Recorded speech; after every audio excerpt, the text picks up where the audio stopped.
Hello, I'm Gary Steele, and this is my first video, experimenting with my AI clone. Yes, this really is not me. It's a clone that I put together with instructions. And I didn't follow the instructions very well.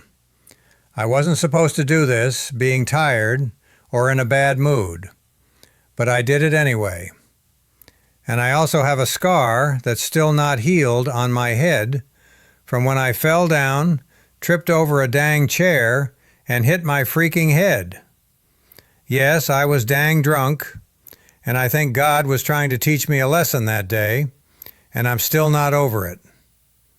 I woke up early this morning, and I was just laying there thinking about all the problems in our world and getting right down to the nitty-gritty and why we're having all these problems. And when you study it all comes down to what people believe in. It all started with Abraham and Sarah. I'm not going to get into all of the details, but Abraham was supposed to have a king given to him, and that would be his first son. Abraham and Sarah tried to have a baby, but they couldn't and got tired of waiting. So Abraham, with Sarah's permission, screwed the housekeeper to have his first son.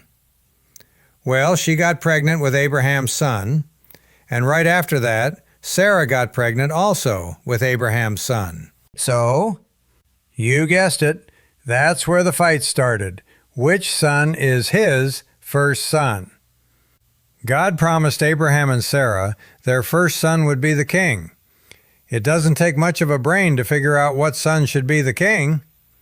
Anyway, like I said, I'm not going to get into all the little details, but the first boy is the one that started the Islam faith. Islam is the opposite of Christianity. Remember when Obama stood up in front of our nation and said we are no longer a Christian nation? All of that didn't work out very well, did it?